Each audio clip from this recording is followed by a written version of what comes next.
मशरक़ वस्ता विच नवा मुहाज खुल गया। अमरीका ते सऊदी अफवाज ते इराक विच ईरान की हिमायत याफ्ता मलेशिया के ठिकाने उत्ते बमबारी, कई अफराद जहां बाग ते जख्मी हुए।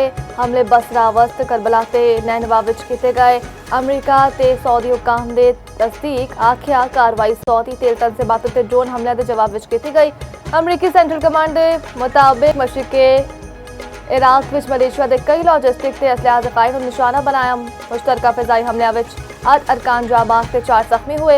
इस तो पहले सऊदी अरब के मशरकी इलाके विच तेल तनसीबात ते ड्रोन हमला नाकाम बना दिता गया।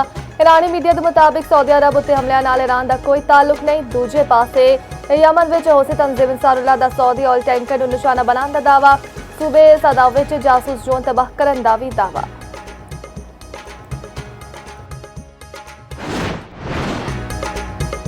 अमरीका ते ईरान विच फिर कशीदगी। ईरानी पासरा ने इनकलाब ते उर्दन विच अमरीकी अड्डे उत्ते बैलिस्टिक मिसाइलां नाल हमले।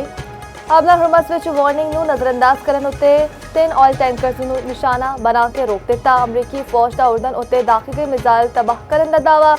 अरबेल विच अमरीकी फौजी अड्डे उत्ते मुबैना ड्रोन हमला अमरीकी कौंसल खाने भी हदफ बने।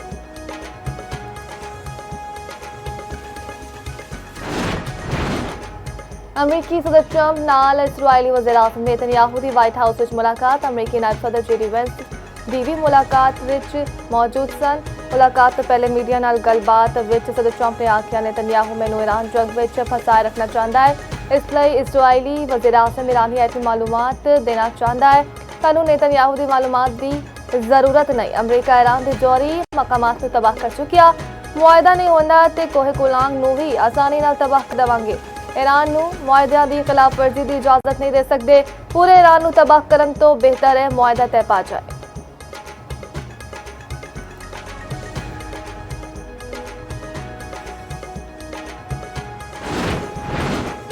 ईरान के नायब वज़ीर खारजा काजिम गरीब आबादी ने आख्या है कि ईरान ने ट्रांजिट रूट्स की मसावी तकसीम की ओमान की तजवीज़ मुस्तरद कर दी। जे ओमान ने ईरान की तजवीज़ मुस्तरद की तो हुर्मस बंद रहेगी। पिछले 15 दिहाड़े में अमरीका नाल मुज़ाकरात दा कोई मुतालबा नहीं किया। अमरीकी हुकाम दा आखना है हुर्मस उत्ते ईरान के मुतालबात नाकाबिले कबूल ने।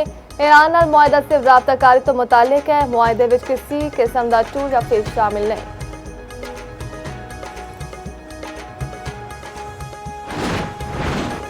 कतर बहरीन ते कवैत की सऊदी अरब उत्ते हमलियां दी शदीद मजम्मत। सऊदी वज़ीर खारजा दे कतर बहरीन ते कवैत के वज़ीर खारजा नाल टेलीफोनिक राबता इलाकाई सूरत हाल ते कशमीती घट करन दियां कोशिशां उत्ते गलबात। खलीजे वज़ीर खारजा दी सऊदी अरब उत्ते ईरान नवाज ग्रुपा दे हमलियां दी मजम्मत।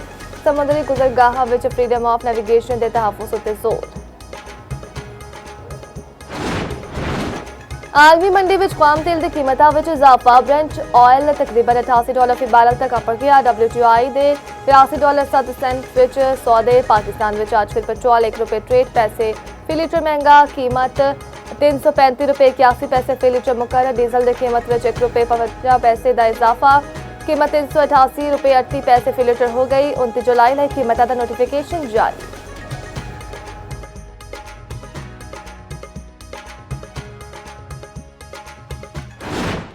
इस्लामाबाद ते लाहौर समेत मुख्तलिफ इलाकों में मूसलाधार बारिश। हाफजाबाद, वजीराबाद, मुरीद के डस्का ते फैसलाबाद विच भी बादल वस पाए। गुजरावाला विच तेज बारिश नाल जल थलेक।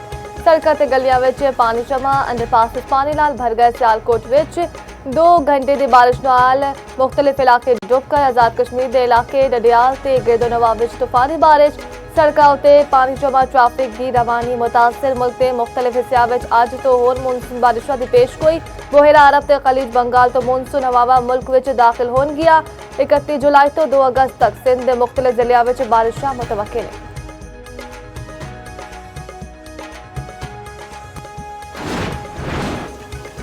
दरिया रावी विच हेड सिंधनाई उत्ते भी सैलाबी सूरत हाल विच कमी। फ्लड फोरकास्टिंग डिवीजन के मुताबिक दरिया सिंध विच सखर के मकाम उत्ते बहाव विच इजाफा।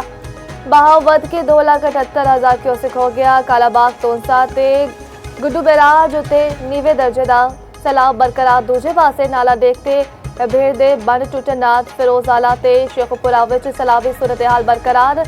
राणा टाउन, पठान कलोनी, वंडाला नासिर समेत 20 पिंड विच 5 दिहाड़े तो डुबे हुए ने।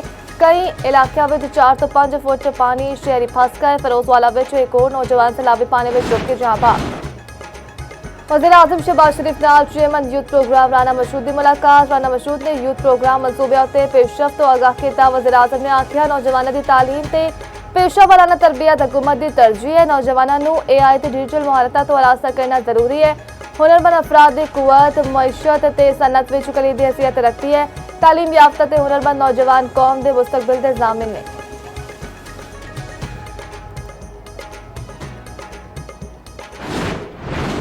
कौमी मुफाद अहम है या नून लीग रियासत तय करे। असी कौमी मुफाद विच रियासत के नाल खलोते हाँ, नून लीग के मुफाद विच नहीं। आज़ाद कश्मीर विच जो कुछ हो रहा है एनू जमहूरीयत का नाम किवें दे सकते हैं। चेयरमैन पीपल्स पार्टी बिलावल भुट्टो का मुजफ्फराबाद विच खिताब आख्या अस सिस्टम विच रहकर वोट पाके आना चाहते हैं, लेकिन कारकुनां ते पोलिंग स्टेशनां उत्ते हमले बर्दाश्त नहीं कर सकते। 2 अगस्त को मुजफ्फराबाद विच इलैक्शन चोरी नहीं होण देवांगे। मीरपुर विच जिहड़ा हक छीनिया गया वह वापस दिलवावांगे। बिलावल को समझना चाहिए इलैक्शन का फैसला रियासत ने आवाम करते हैं। मरियम नवाज का बिलावल भुट्टो ने जवाब। सिंध हुकूमत की कारकर्दगी ते सवालात आख्या पीपल्स पार्टी खुले दिल नाल अपनी हार तस्लीम करे। आज पीपल्स पार्टी ने जिस तरह की जुबान इस्तेमाल की अफसोस होया। सिंध विच 17 साल तो तुहाडी हुकूमत है, दरअसल है तुहाडे कोल कोई मनसूबा नहीं। आज़ाद कश्मीर के हालात पीपल्स पार्टी दौर विच ही खराब होए। तुसीं रोना धोना छड्डो, अपनी कारकर्दगी इंज बनाओ, लोग तुहानू वोट दें।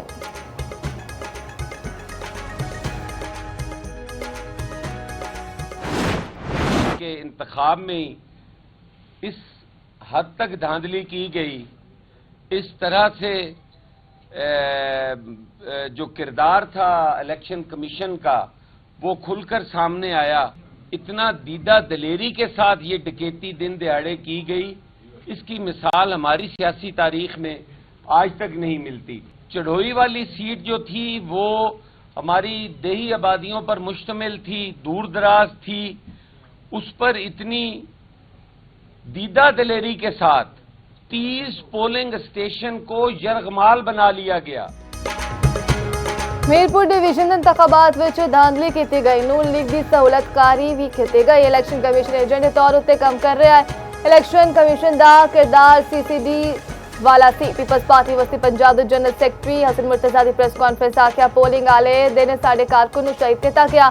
तारीख लिखी जा रही है कि मानने वाला कौन सी ते मनने वाला कौन। पोलिंग स्टेशन नूं यरगमाल बनाया गया। वीडियो सबूत मौजूद ने जोड़े आखदे ने पीपल्स पार्टी रो रही है, इन्हां नूं शर्म आनी चाहिए। बिलावल इल्जामात लांदे हुए भुल गए आज़ाद कश्मीर विच हुकूमत किसदी है। बिलावल दे धांधली दे इल्जामात कश्मीरी अवाम दे मैंडेट की तौहीन है। वफाकी वज़ीर एहसन इकबाल ने बिलावल के बयानात नूं बचकाना करार दे दिता। तारिक फजल चौधरी ने आख्या सियासी अदम-इस्तकाम ते तनाव की सियासत किसी दे मफाद विच नहीं। राना सनाउल्लाह ने आख्या आज़ाद कश्मीर के अवाम ने वज़ीर आला मरीम नवाज की कारकर्दगी की तौसीक की। वफाकी वज़ीर अमीर मकाम ने आख्या इंतखाबात पुरअमन इनकाद रियासत ते अवाम की कामयाबी है। कश्मीर पाकिस्तान की शहरग है, लाहौर से कश्मीर नहीं बनेगा। चेयरमैन PTI बैरिस्टर गोवर का आखना है दोवी वड्डियां पार्टियां हालात नूं इस नहज तक ले आईयां। कश्मीर के इलैक्शन का असीं बॉयकॉट किया सी। आखिया असीं पहले इलैक्शन का माहौल बनाओ, फ्री एंड फेयर इलैक्शन होवेगा ते मुल्क आगे जाएगा।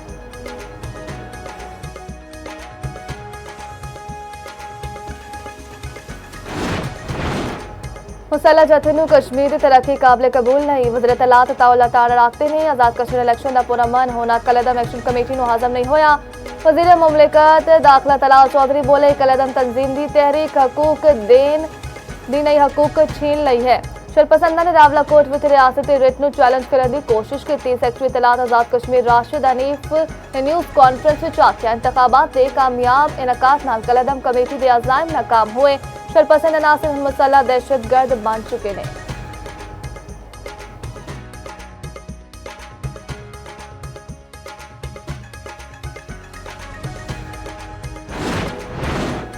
सऊदी अरब ने पाकिस्तान लई नवी सफीर की तकर्री कर दी। मेजर जनरल रिटायर्ड रजब बिन तामी अल बकमी ने हल्फ चुक लिया।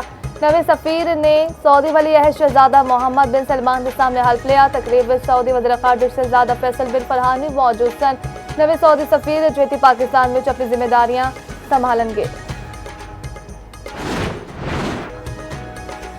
चूनिया विच मुबैना तौर पर मुज़र सेहत खाना खान नाल 2 महीना जहां बाग वालिदैन दी हालत तशवीशनाक। फैमिली ने घर विच पकाया गया खाना खादा ते हालत फिर गैर हो गई। लाहौर हस्पताल मुंतकिल के तकिया जिथे 2 भी बहाना दम तोड़ गई।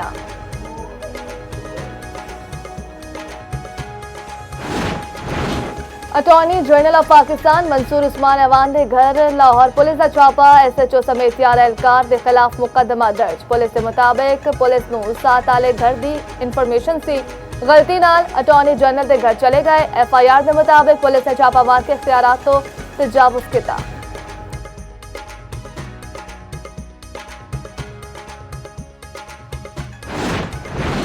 Central Asian volleyball championship final विच अज पाकिस्तान ते बांग्लादेश मदद मुकाबल होणगे। सेमीफाइनल विच पाकिस्तान ने श्रीलंका नूं 3 स्ट्रीट सेट्स तो शिकस्त दी।